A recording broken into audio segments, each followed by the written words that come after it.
پھر یہ آپس میں اگر ان کے کنسنسس نہیں ہوں گے تو پھر جیسے وہ میں نے طریقہ بتایا ہے، پھر آرٹیکل 224A اپلائی کرے گا، پھر وہ کمیٹی بنے گی، کمیٹی ڈیسائیڈ کرے گی، اگر کمیٹی میں بھی ڈیسائیڈ نہیں ہوتا تو پھر انہی جو نامنیز ہیں ان نامنیز میں سے پھر چیف الیکشن کمشنر صاحب جو ہیں وہ فیصلہ کریں گے۔ ٹھیک ہے ملک صاحب، میں ارسلان شیخ صاحب نے میں جوائن کیا، رہنما مسلم لیگ نون ہے۔ شیخ صاحب شکریہ آپ کے وقت کا۔ اسحاق ڈار کا انتخاب کر لیا آپ نے، کیا خبر ہے؟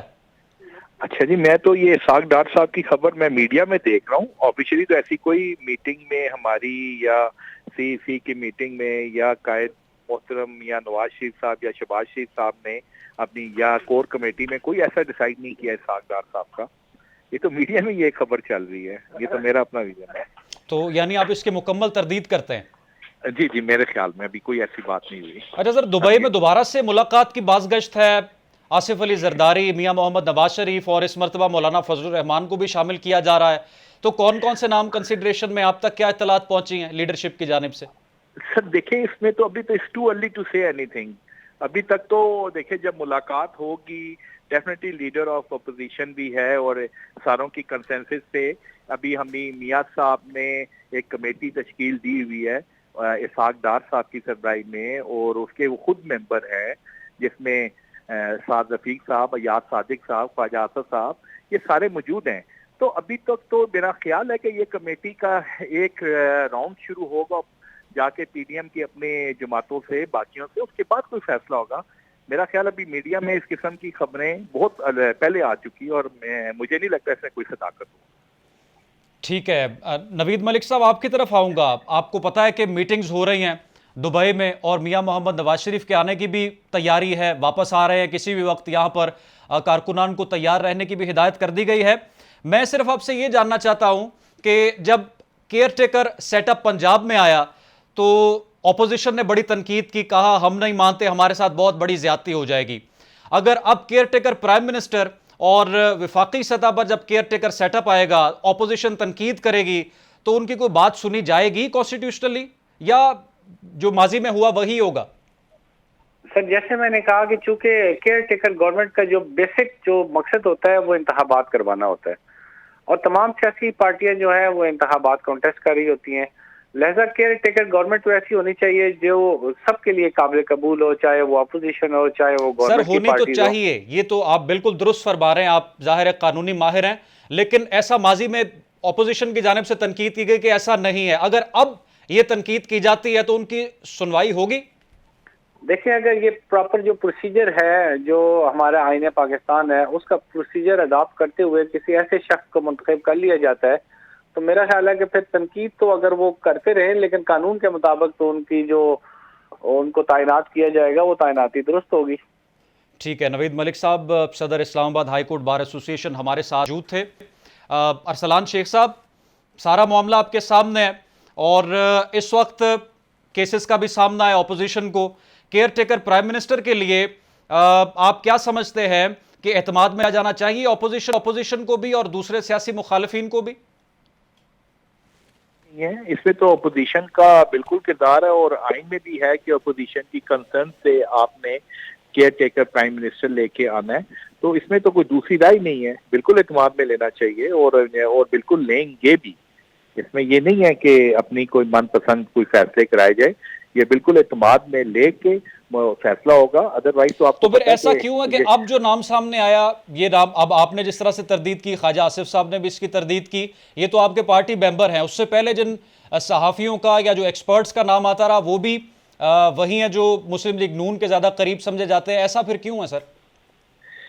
مجھے نہیں سمجھ آ رہی ایسا نام کیوں ہے، ابھی تک کیوں نہیں سیریس نام کیوں نہیں آ رہے، کیونکہ معیشیات میں جس میں کرنا چاہیے ملک کی جب سر پنجاب میں سیٹ اپ آیا تب بھی وہی لوگ آئے جو آپ کے قریب سمجھے جاتے تھے مسلم لیگ نون یا پیپلز پارٹی کے؟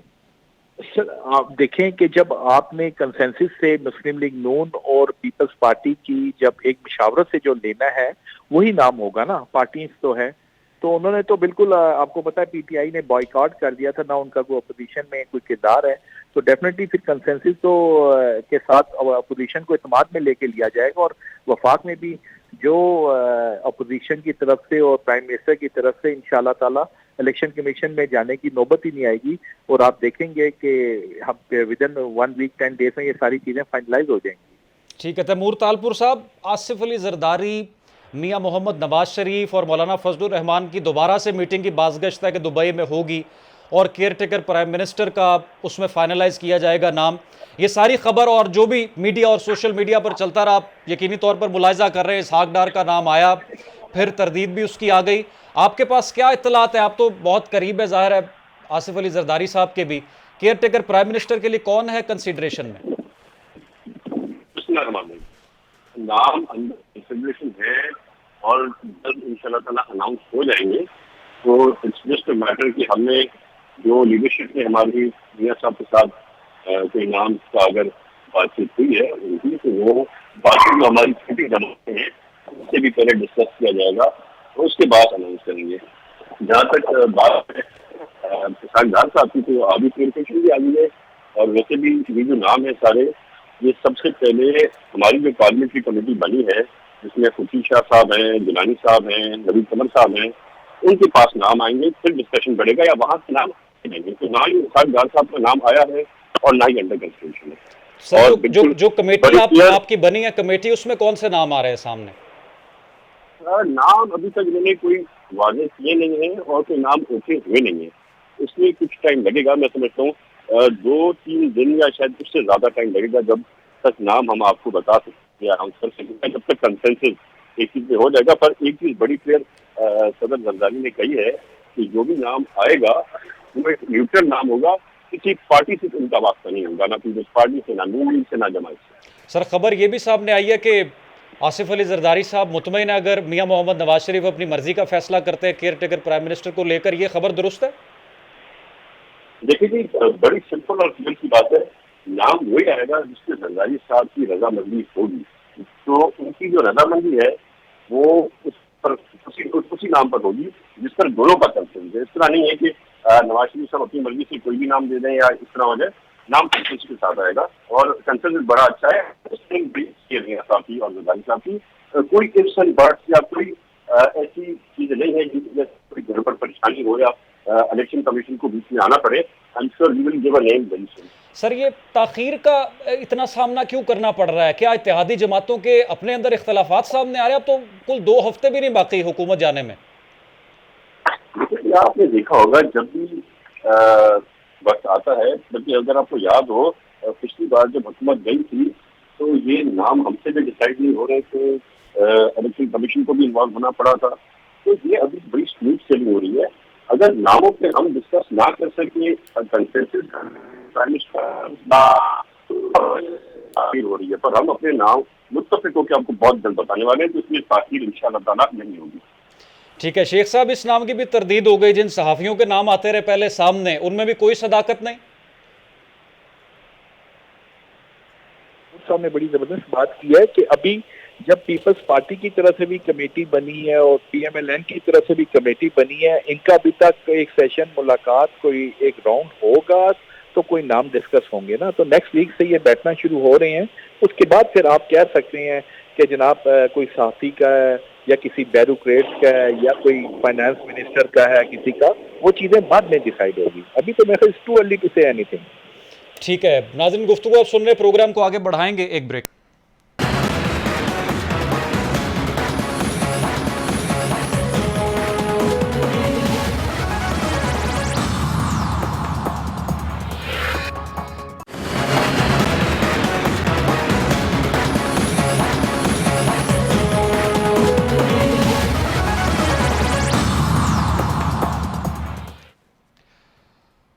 Welcome back. ناظرین، پاکستان کے حالات پر ہم تنقید تو کر رہے ہیں کہ پاکستان معاشی بحران کا شکار ہے، پاکستان میں لا لیسنس دیکھنے کو مل رہی ہے، پاکستان میں اپوزیشن حکومت پر بہت سے سوالات اٹھا رہی ہے. لیکن ان سارے معاملات میں یہ جو گھٹن کا ماحول ہے، اس میں ایک ٹھنڈی ہوا کا جھونکا بھی ہے. خواجہ پاکستان، حکومت پاکستان اور پاکستان کی عوام پاکستان کو ان تمام معاشی بحرانوں سے نکالنے کے لیے، پاکستان میں شعبہ زراعت کو ترقی دینے کے لیے، پاکستان میں وہ کسان جو زراعت کے ذریعے اپنا پیٹ پال رہے ہیں، اپنے پوری فیملیز کو اور پورے قصبے اسی شعبے پر چل رہے ہیں، ان کو سپورٹ کرنے کے لیے ایک پیج پر دکھائی دے رہے ہیں. اور سپہ سالار افواج Pakistan army chief Syed general Asim Munir front foot پر دکھائی دے رہے ہیں. اور باقاعدہ طور پر اس حوالے سے نہ صرف کانفرنسز بلکہ آج بڑا زبردست افتتاح بھی کیا گیا. رپورٹ میں دیکھیے. میں خوش آمدید. ہم لا رہے ہیں پاکستان میں زراعت کے شعبے میں ایک پائیدار مستقبل. 2022 میں قائم کیا گیا فون گرو پاکستان میں فوڈ سیکیورٹی کے لیے کامیابی سے سرگرم عمل ہے.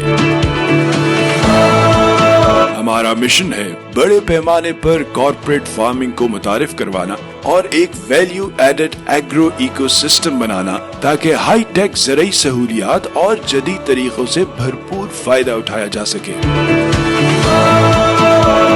Front loaded high tech farming mechanisation کے ذریعے ہم پیداواری صلاحیت کے ایک نئے دور کی جانب بڑھ رہے ہیں جہاں زیادہ اور منافع بخش پیداوار یقینی بنائی جاتی ہے. فون گرو نام ہے ایک جدید نظام کا جو معیاری بیجوں اور بہترین آپاشی میں جدت کے ذریعے پیداوار حاصل کر رہے ہیں. ہمارا عزم ہے کہ تمام کسانوں کے ساتھ ایک رابطہ قائم کر کے انہیں تعاون مہیا کیا جائے تاکہ انہیں وہ جدید تکنیک فراہم کی جا سکے جو بہت اہم ہے آج کے زرعی منظرنامے میں ترقی حاصل کرنے کے لیے. جدت ہے ہر ترقی کا راز. فون گرو ٹیکنالوجی کے ذریعے جدید زرعی تقاضوں کو پورا کرنے کے لیے ہر دم کوشاں ہے. بیروول فارم خانیوال میں پھلتی پھولتی لہلہاتی زرعی صنعت ہے جو فون گرو کی کامیابی کا ایک منہ بولتا ثبوت ہے.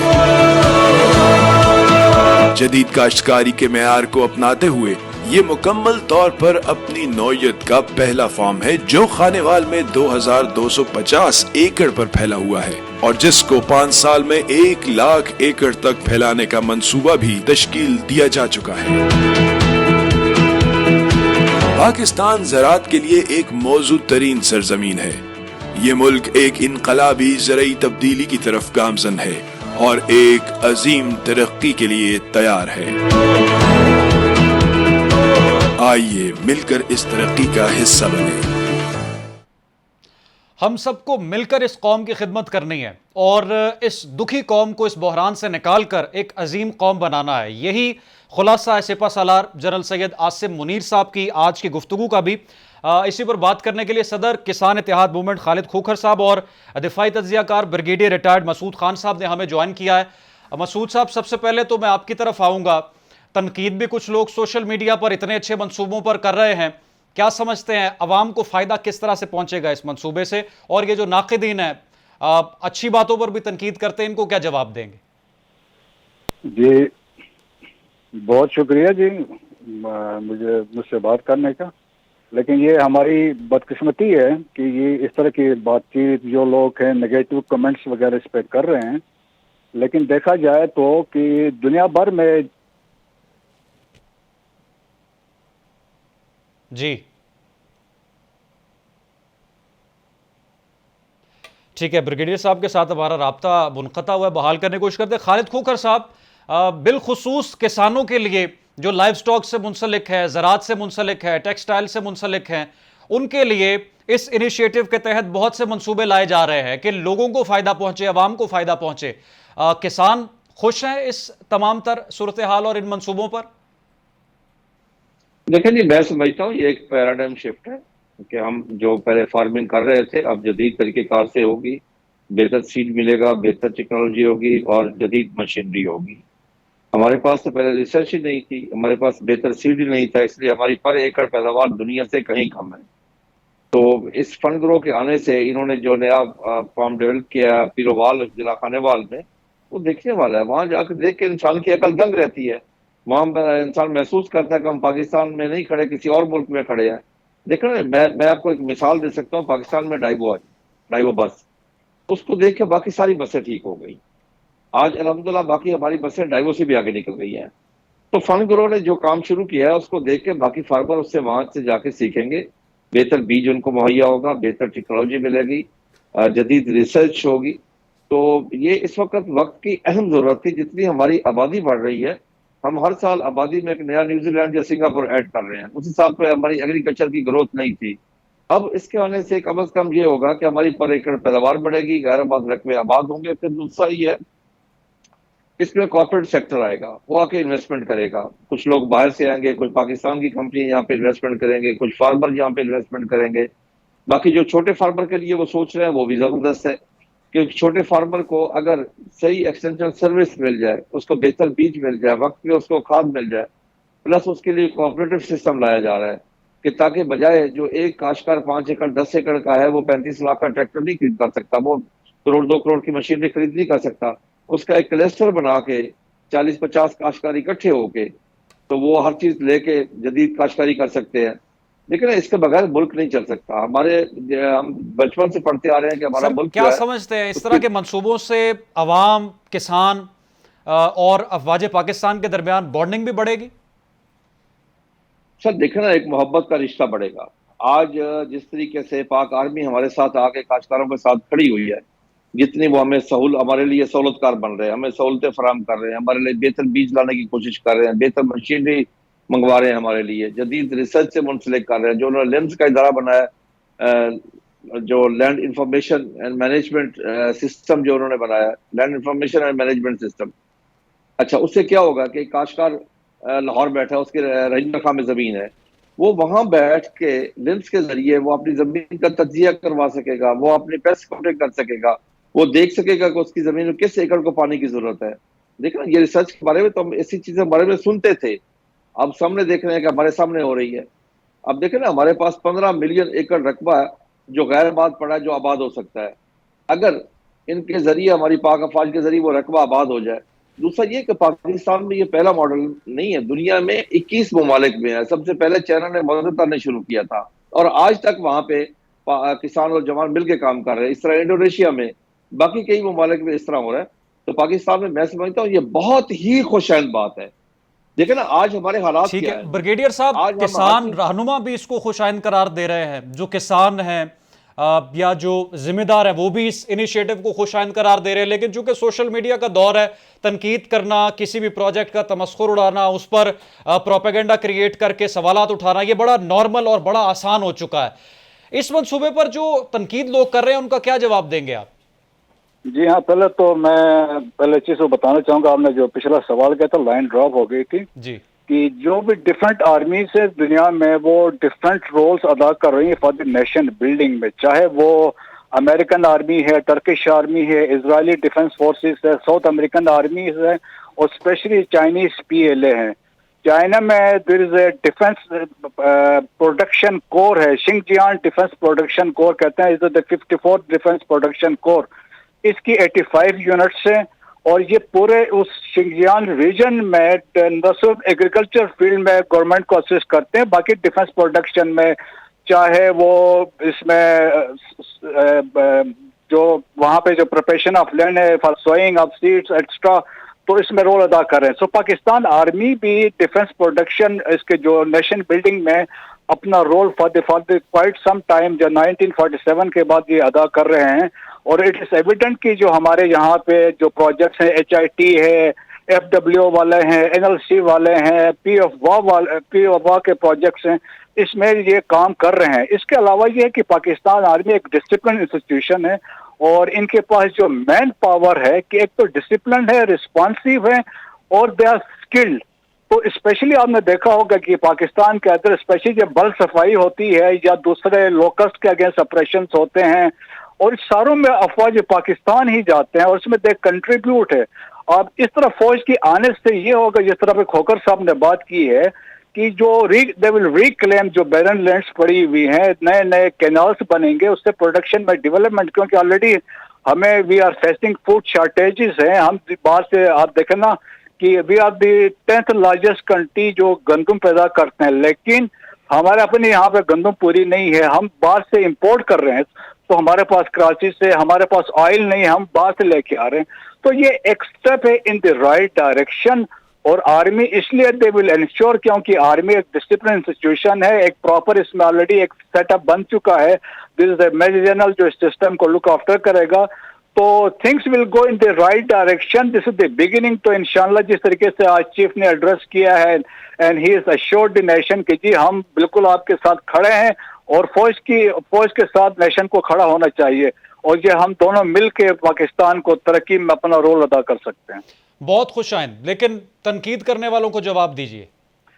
تنقید تو یہ دیکھیں جی، یہ جو لوگ فوج کے بکس میں یا کسی اور چکر میں جو اس طریقے سے اس کو نگیٹو لے رہے ہیں، تو ان کا تو کچھ نہیں ہو سکتا ہے، لیکن افواج پاکستان کا انٹرسٹ جو ہے ان چیزوں کو ہم نے اگنور کرنا ہے۔ ہمارا انٹرسٹ پاکستان ہے اور دی نیشن آف پاکستان ہے، اور ہم نے پاکستان کے ڈیولپمنٹ اور پاکستان کے اس ترقی میں اپنا رول ایک ادا کرنا ہے، جو ایک رسپانسبلٹی اس آرمی چیف جنرل عاصم نے ٹیک اوور کی ہوئی ہے، اس کو فلفل کرنا ہے کہ ہم اس میں کنٹریبیوٹ کر سکتے ہیں اور اپنا اس میں ایک اپنا رول ادا کر سکتے ہیں۔ اور انشاءاللہ آپ دیکھیں گے with the passage of time جب چیزیں سٹارٹ ہوں گی، اس میں جب بیرن لینڈ ریکلیم ہوں گے، اریگیشن چینلز بنیں گے، تو تھنگس ول بی چینج۔ جس طرح آج خانہ وال میں جو بات ہوئی ہے، انیشلی 2500 ایکڑ پہ بات ہے، subsequently they will go for 1 lakh acres of land. بہت خوب جی۔ اچھا کھوکھر صاحب، بریگیڈیئر صاحب نے بڑی خوبصورت گفتگو کی ہے اور حوالہ بھی دیا ہے کہ دنیا بھر میں جو ملٹریز ہیں، جو آرمیز ہیں، وہ بہت سے پروجیکٹس پر جو سول سیٹ اپ ہے اس کے ساتھ مل کر کام کرتے ہیں لوگوں کو سرو کرنے کے لیے، تاکہ جو لے مین ہے، جو عام طبقہ ہے، اس کو فائدہ ہو سکے۔ فوج اس میں اپنا بھرپور کردار ادا کر رہی ہے، سپہ سالار فرنٹ فٹ پر نظر آ رہے ہیں۔ اس طرح سے بریگیڈیئر صاحب نے بتایا کہ میجر جنرل صاحب جو ہے یہ تمام تر سیٹ اپ کو دیکھ رہے ہیں، پروجیکٹ کو دیکھ رہے ہیں، تو ہمیں تو اس میں کوئی شک نہیں ہے کہ یہ مزید پھلے پھولے گا۔ میں آپ سے یہ سوال کرنا چاہتا ہوں کہ اس طرح کے پروجیکٹ سے ان ذمہ داروں کو بھی فائدہ ہو سکتا ہے، ان کاشتکاروں کو جن کی بڑی تھوڑی زمین ہے اور وہ چند ایکڑ پر کاشتکاری کرتے ہیں، اس طرح کے مزید پروجیکٹ سے؟ دیکھیں جی، میں پہلے ہی آپ سے عرض کر چکا ہوں کہ چھوٹے کاشتکار کو جب بہتر بیج ملے گا، جدید ریسرچ ہوگی، جدید مشینری آئے گی، پھر ان کے جب کلسٹر بنائے جائیں گے، کوآپریٹو سسٹم لایا جائے گا کہ وہ کاشتکار مل کے مشینری لیں گے اپنے لیے، متفقہ طور پہ کام کریں گے، مل کے کام کریں گے، 3 4 موازیات مل کے، یہ کہ جن کو مل کے وہ کام کریں گے۔ پہلے تو دیکھیں نا، 5 ایکڑ 10 ایکڑ والا تو ٹریکٹر پرچیز نہیں کر سکتا، اس کے پاس بڑے امپلیمنٹ نہیں ہوتے، وہ ہر چیز کرائے پہ لیتا ہے، اور اس سے کہیں بہتر ہوگا کہ جب وہ مل کے کاشتکاری کریں گے اور جب جدید کاشتکاری ہوگی، پر ایکڑ پیداوار بڑھ جائے گی اس سے۔ دوسرا یہ کہ آج جو چیف نے تقریر کی ہے، اس نے تو ایک حوصلہ دیا ہے پوری قوم کو۔ میں سمجھتا ہوں کہ اس سے زیادہ حوصلہ نہیں دیا جا سکتا کہ جس طرح انہوں نے حوصلہ دیا اور قوم کو متحد ہونے کا کہا ہے انہوں نے، بلکہ علامہ اقبال کا شعر کہا کہ فرد قائم ربط ملت سے ہے تنہا کچھ نہیں، موج ہے دریا میں اور بیرون دریا کچھ نہیں، کہ ہمیں مل کے کام کرنا چاہیے۔ لیکن فوج بھی ہماری اپنی ہے، ملک بھی ہمارا اپنا ہے۔ ہم جو کسان ہیں، ہم سے زیادہ محب وطن کوئی نہیں ہے، کیونکہ ہم اپنی زمین کا ٹکڑا اٹھا کے کسی دوسرے ملک میں منتقل نہیں کر سکتے۔ ہمارا جینا پاکستان میں، مرنا پاکستان میں، ہماری اولاد ادھر، جائیداد ادھر، تعلیم ادھر، صحت ادھر، ہماری قبریں ادھر، ہمارا ایمان بھی ادھر ہے۔ اس لیے ہم بالکل اس وقت ریاست میں، میری یہ کال سنیں، ریاست ماں ہوتی ہے، اور ماں سب سے پہلے اپنے بچے کا، اس کے کھانے پینے کا بندوبست کرتی ہے، سب سے پہلے اسے بڑا فکر ہوتا ہے۔ تو اس لیے اب ریاست نے اپنا کردار ادا کرنا شروع کر دیا ہے۔ آج دیکھیں نا، ہماری امپورٹ جو ہے ایگریکلچر پروڈیوس کی 14 سے 15 بلین ڈالر کی امپورٹ ہے۔ ہم باہر سے گندم امپورٹ کرتے ہیں، دالیں امپورٹ کرتے ہیں، ایڈیبل آئل امپورٹ کرتے ہیں، گندم امپورٹ کرتے ہیں، سویابین ہم امپورٹ کرتے ہیں، بیج باہر سے ہم امپورٹ کرتے ہیں۔ اگر آج ہم نے یہاں پہ کام شروع کر دیا تو انشاءاللہ تعالیٰ میں یقین سے کہہ سکتا ہوں کہ ہماری یہ جو باہر سے 15 بلین ڈالر کی امپورٹ ہے، اگلے تقریباً یہ 4-5 سال میں ختم ہو جائے گی، بلکہ ہم کچھ ایکسپورٹ کرنے کے قابل ہو جائے گے انشاءاللہ۔ جی ٹھیک ہے، خالد کھوکھر صاحب صدر کسان اتحاد موومنٹ ہمارے ساتھ موجود، بہت شکریہ۔ اور بریگیڈیئر ریٹائر مسعود خان صاحب نے بھی ہمیں جوائن کیا تھا اس اہم ایشو پر بات کرنے کے لیے، جو بڑی ڈیولپمنٹ، بڑا منصوبہ، اور بالخصوص میں تو یہ کہوں گا کہ پاکستان کی فوج اور پاکستان کی عوام کو قریب لانے کے لیے بڑا اہم اور کلیدی کردار ادا کرے گا۔ حاضر ہوں گے ایک بریک کے بعد۔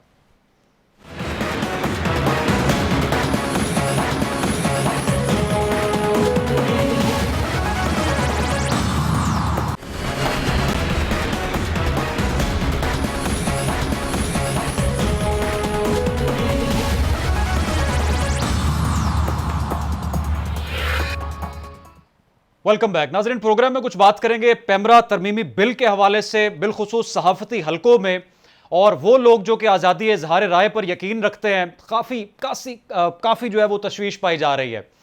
اس میں 9 سیکشنز کو تبدیل کیا گیا ہے اور 5 سیکشنز اس میں نئے شامل کیے گئے ہیں۔ جب وزیر اطلاعات مریم اورنگزیب صاحبہ سے سوال کیا گیا تو انہوں نے کہا کہ تمام میڈیا اسٹیک ہولڈرز کی رضامندی سے اس بل کو حتمی شکل دی گئی ہے اور اس میں جو امینڈمنٹس کی گئی ہیں اس میں تمام اسٹیک ہولڈر شامل ہیں. تنخواہوں کی عدم ادائیگی کے حوالے سے ہرجانہ کیا جائے گا مالکان کو، لیکن 60 روز کے بعد ہوگا یہ. اور اسی طریقے سے ڈس انفارمیشن کو لے کر بھی ایک اہم سوال یہ کھڑا ہوتا ہے کہ اگر حکومت کی مرضی کی خبر ہوگی تو وہ اس پر خوش ہوں گے، اور اگر اپوزیشن کے حوالے سے خبر ہوگی تو وہ کہیں گے ڈس انفارمیشن ہے. فیصلہ کون کرے گا کہ خبر درست ہے یا خبر فیک ہے، کتنی انفارمیشن اور کتنی مس انفارمیشن ہے؟ اس میں فاروق شہباز وڑائچ صاحب ہمارے ساتھ موجود ہیں، پی یو جے کے صدر. شکریہ وڑائچ صاحب آپ کا. یہ جو بل آیا ہے پیمرا ترمیمی بل، اس کو کس نظر سے دیکھتے ہیں؟ دیکھیے سب اس میں بات بڑی ہے. میں یہ ایسے لگتا ہے جیسے کہ وہ ہمارے پنجابی میں کہا جاتا ہے کہ وہ آپ نے سجی دکھا کے کھپی مارنا، یعنی آپ نے میٹھا زہر دیا ایک قسم کا. مجھے تو یہ لگتا ہے کہ اگر آپ اس کے کچھ تعمیم دیکھیں تو آپ کو شاید یہ لگے کہ یہ جو بل ہے یہ صحافیوں کے لیے، صحافی ورکر کے لیے بڑا ہی مفید بل ہے. لیکن یہ بات اپنی جگہ پر ہے کہ اس کے اندر جو دو باتیں ہیں، مس انفارمیشن اور ڈس انفارمیشن، جس کی وضاحت کی گئی ہے دوسری ترمیم میں، اور اس کا تعین کون کرے گا؟ چیئرمین پیمرا کرے گا، اس کے ساتھ 3 رکنی کمیٹی کرے گی. یہ 3 رکنی کمیٹی کیا ہوگی؟ چیئرمین پیمرا کیا ہے؟ پہلے سے جو ہمارے چینلز ہیں کیا وہ پہلے سے پیمرا کی جو پالیسیز ہیں اس سے متفق ہیں؟ اور دوسری بات یہ کہ یہ جو مس انفارمیشن اور ڈس انفارمیشن، اس کا تعین کیسے کیا جائے گا؟ یعنی اگر یہی حکومت جو آج موجود ہے کل یہ اپوزیشن میں ہوتی ہے اور اپوزیشن اپنا کوئی بھی دعویٰ کرتی ہے، کوئی بھی موقف سامنے لاتی ہے، اگر اس کو ڈس انفارمیشن کہہ کے یا مس انفارمیشن کہہ کے حکومت کل کو پی ٹی آئی آ جاتی اقتدار میں یا کوئی پارٹی اقتدار میں آتی تو پھر ان کا کیا حال ہوگا؟ اور میرا یہ خیال ہے اس طرح کی غلطیاں حکومتوں سے کروا لی جاتی ہیں. شاید یہ بھی ایک حکومتی غلطی ہے. ایک تو نیتوں کی بنیاد کے اوپر اگر آپ کہیں گے کہ یہ ڈس انفارمیشن کیا، اگر میں نے اس کی آگے سے تھوڑی سی تعریف بھی دیکھی ہے اور جاننے کی کوشش کی ہے کہ بھئی اس کو کیسے آپ تعریف کریں گے. ڈس انفارمیشن کی تشریح یہ کی گئی ہے کہ ایسی خبر ڈس انفارمیشن کہلائے گی جو کسی ذاتی، سیاسی یا مالی مریم اورنگزیب کہتی ہیں کہ 11 ماہ پر محیط تھا مشاورتی عمل اور تمام سٹیک ہولڈرز، تمام تنظیمیں، رہنما تنظیمیں اس پر اتفاق کر چکی ہیں، اس میں کوئی شک و شبہ نہیں ہے. نہیں، اس میں ایک چیز ہے کہ انہوں نے یہ اپنا بیان تو دیا، پریس کانفرنس بھی کی کہ جوائنٹ ایکشن کمیٹی تھی جس میں صحافی تنظیمیں تھیں، سی پی این ای تھی، پی این ایس اور پی ایف یو جے، اور اس طرح سے لوگ ہیں جن سے بل پر مشاورت کی گئی. اچھا، اب ایک اور بھی مسئلہ نا، پی ایف یو جے کے بھی کئی گروپس موجود ہیں، کس گروپ کے کس بندے سے مشاورت کی گئی؟ میرے علم میں جو بات آئی ہے وہ یہ ہے کہ ناصر زیدی صاحب ہیں، ان کے ساتھ تو کی گئی ہے مشاورت، لیکن انہوں نے بھی تردید کر دی ہے. انہوں نے کہا جی کہ پی ایف یو جی کی سابق باڈی سے اس معاملے پر حتمی گفتگو ہوئی تھی اور ساتھ میں انہوں نے بھی پیمرا ترمیمی بل کو واپس لیے جانے اور اس حوالے سے سنجیدہ مشاورتی عمل کا حصہ بنایا جائے. انہوں نے یہ کہا، یعنی جو ورکر صحافی ہے وہ اس بل کو مسترد کرتا ہے. اس کے علاوہ اگر آپ دیکھیں ایک طرح سے تو یہ ہمارے ورکرز کے لیے کچھ اس میں جو اگر ہم چیزیں دیکھیں تو وہ بہتر نظر آتی ہیں، جیسے یہ کہ اگر آپ تنخواہ نہیں دیں گے تو آپ اشتہارات حکومت جو ہے وہ بند کرنے کا اختیار رکھتی ہے اگر کوئی ٹی وی چینل ایسا کر رہا ہے. تو یہ تو ہمارے حق میں یہ چیزیں، میں نے جیسا آپ سے پہلے فرمایا کہ کچھ اس میں چیزیں مفید ہیں، وہ مناسب لگتی ہیں، لیکن اس کے ساتھ ساتھ جب آپ یہ میٹھا زہر ہے کہ آپ کو اگر آپ لے لیتے ہیں بڑے شوق سے، وہ میٹھا زہر آپ شوق سے پیتے ہیں نا کہ یار یہ میٹھا ہے، لیکن وہ آپ کو جو بعد میں تکلیف دیتا ہے. ٹھیک ہے، اس کے اوپر میرے خیال میں یہ مسائل آئیں گے اور اس کے اوپر حکومت کو دیکھنا بھی چاہیے. حکومت آتے جاتے اسی طرح کا کام پی ٹی آئی نے بھی کیا تھا، وہ جو پیکا آرڈیننس بنا تھا، لیکن نتائج کیا ہوتے ہیں پھر، اور پھر اس کے بعد آپ کو ہی اس شکنجے میں آنا ہوتا ہے. تو یہ حکومت کو چاہیے کہ ٹھیک ہے. پی یو جے فاروق شہباز وڑائچ صاحب ہمارے ساتھ موجود تھے پروگرام میں اور ان کی گفتگو اس حوالے سے اکثریت جو صحافتی تنظیموں کی اس بل کو مسترد کر رہی ہے. رخشان میر کو دیں پروگرام نیوز فیڈ سے، جہاں دوبارہ حاضر ہوں گے. اللہ حافظ.